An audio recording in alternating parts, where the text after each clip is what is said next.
বিহুৰে বিৰিণা পাতে সমনীয়া, বিহুৰে বিৰিণা পাতে। বিহু থাকে মানে বিহুকে বিনাবা, বিহু গ'লে বিনাবা কাক। বাঘৰ পৰি তিনিআলি ঐক্য গোষ্ঠীৰ সৌজন্যত বহাগী উৎসৱ উদযাপন। 15 মে তাৰিখে বাঘৰবুৰি তিনিআলি ঐক্য গোষ্ঠীৰ সৌজন্যত 22তম বহাগী উৎসৱ দিনজোৰা কাৰ্যসূচীৰে অতি উলহ মালহেৰে উদযাপন কৰা হয়। ৰাতিপুৱাৰ ভাগত শোভাযাত্ৰাৰে অনুষ্ঠান অনুষ্ঠিত কৰা হয়। তাৰ পিছতে পতাকা উত্তোলন, স্মৃতি দৰ্পণ আদি নানা অনুষ্ঠান অনুষ্ঠিত কৰা হয় আৰু লগতে স্থানীয় শিল্পীৰ দ্বাৰা বিহু নৃত্য প্ৰদৰ্শন কৰা হয়। উক্ত বিহু অনুষ্ঠানত সভাপতি পৱন ঠাকুৰীয়া, কাৰ্যকৰী সভাপতি ৰাজু কলিতা, সম্পাদক জিন্তু ডেকা, মুখ্য উপদেষ্টা সমাজবন্ধু সাজন ভূঞাকে আদি কৰি স্থানীয় বহু সংখ্যক গণ্যমান্য ব্যক্তিৰ লগতে স্থানীয় বহুকেইগৰাকী ব্যক্তি উপস্থিত থকা পৰিলক্ষিত হয়। আৰু সাংস্কৃতিক সন্ধিয়াৰ মুখ্য আকৰ্ষণ হ'ল জনপ্ৰিয় কণ্ঠশিল্পী বৰ্ণালী বৈশিষ্ট্য আৰু কুহুম চমুৱাৰ গীতৰ শৰাই। আজি আমাৰ আনন্দৰ দিন। আজি বহাগৰ 1 তাৰিখ 31 বহাগ।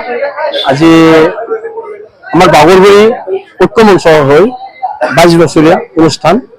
আজি বহাগী উৎসৱ পাতিছোঁ। বহাগী বিদায় বুলি ক'লেও ভুল নহয়।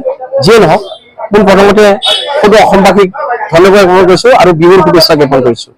অসমবাসী এইকাৰণে কৰিছোঁ, বিহুৰ বহাগৰ যিটো বিহু বহাগতে আমি পাতিব দিছে আমাৰ চৰকাৰৰ নিৰ্দেশ হিচাপে। গতিকে আজি আমাৰ শেষৰ দিন, গতিকে আমি এই দিনটো পাই নতুন আনন্দিত হৈছোঁ আৰু সেইকাৰণে অসমবাসীক ধন্যবাদ জ্ঞাপন কৰিছোঁ। কাৰ্যসূচী আছে, ভালেখিনি আছে। বাৰবৰীৰ অনুষ্ঠান আছে, মৌ কুঁৱৰী আছে, খেল ধেমালি আছে, চিত্ৰাংকন প্ৰতিযোগিতা আছে আৰু আমাৰ এই গুৱাহাটীৰে ৰাংঢালী এটা অনুষ্ঠান মহিলাৰ, তেওঁলোকে আমাৰ সমবেত সংগীত গাব। সাংস্কৃতিক সন্ধিয়া উদ্বোধক হিচাপে কেইবাজন ব্যক্তিক মাতা হৈছে, নিমন্ত্ৰণ কৰা হৈছে। গতিকে দিনজোৰা কাৰ্যসূচী চলি থাকিব।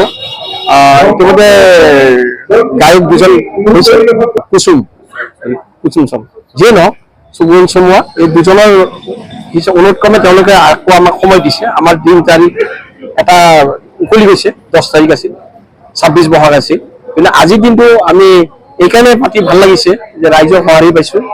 যদিও বতৰৰ প্ৰতিকূল হিচাপে আমি সেইবুলি আদৰি লোৱা নাই, কাৰণ বহাগ মাহত বৰষুণ হয়েই।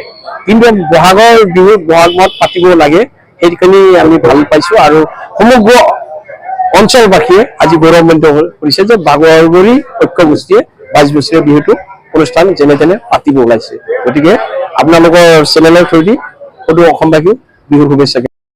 মাহটোৰ শেষত আমি বহাগী উৎসৱ এটা পাতিছোঁ। আজি এই উৎসৱক বহাগী বিদায় বুলিও বহুতে কয়, কিন্তু আমি বিদায় বুলি ক'ব খোজা নাই। সেইকাৰণে যে বহাগ মাহটোৰে বিহু, অসমীয়া জাতিৰ কাৰণে এটা প্ৰাণৰ উৎসৱ।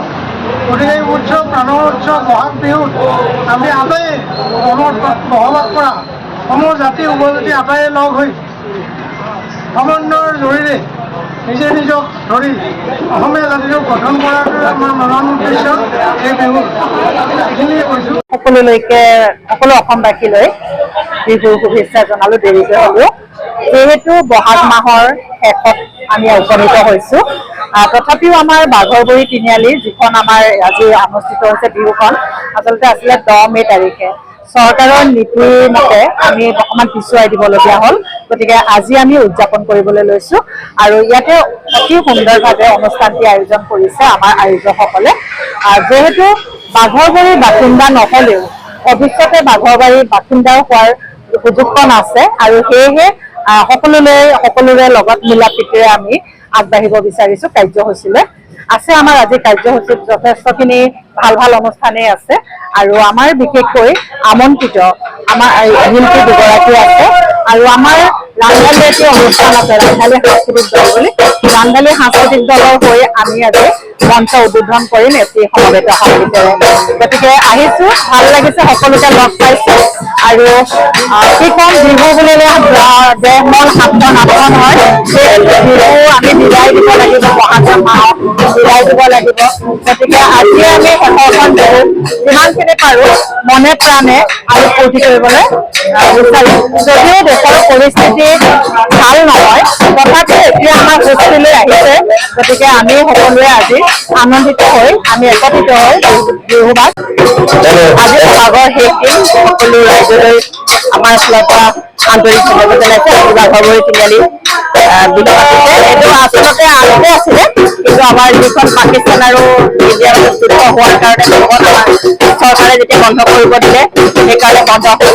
যিসকল আমাৰ শ্বহীদ হৈছে তেওঁলোকক আমি ইয়াৰ পৰাই শ্ৰদ্ধাঞ্জলি দিছোঁ, যাতে তেওঁলোকৰ কাৰণে আমি আজি সুৰক্ষিত হৈ আছো।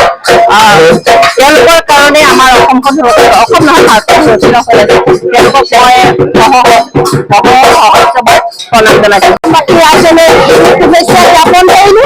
লগতে আমাৰ আজি শ্বহীদ তৰ্পণ কাৰ্যসূচী হৈ গ'ল। আমাৰ এই দেশৰ যুদ্ধত যিখিনি আজি শ্বহীদ হৈছে তেখেতসকললৈ আজি বাঘৰবাৰী ঐক্য মঞ্চ বিহুতলীৰ তৰফৰ পৰা শ্ৰদ্ধাঞ্জলি নিবেদন কৰিছো। শ্বহীদসকললৈ শত সহস্ৰ প্ৰণাম যাচিছো আৰু এই বিহু মঞ্চৰ পৰা আমি আজি তেখেতসকলক সুঁৱৰিছো।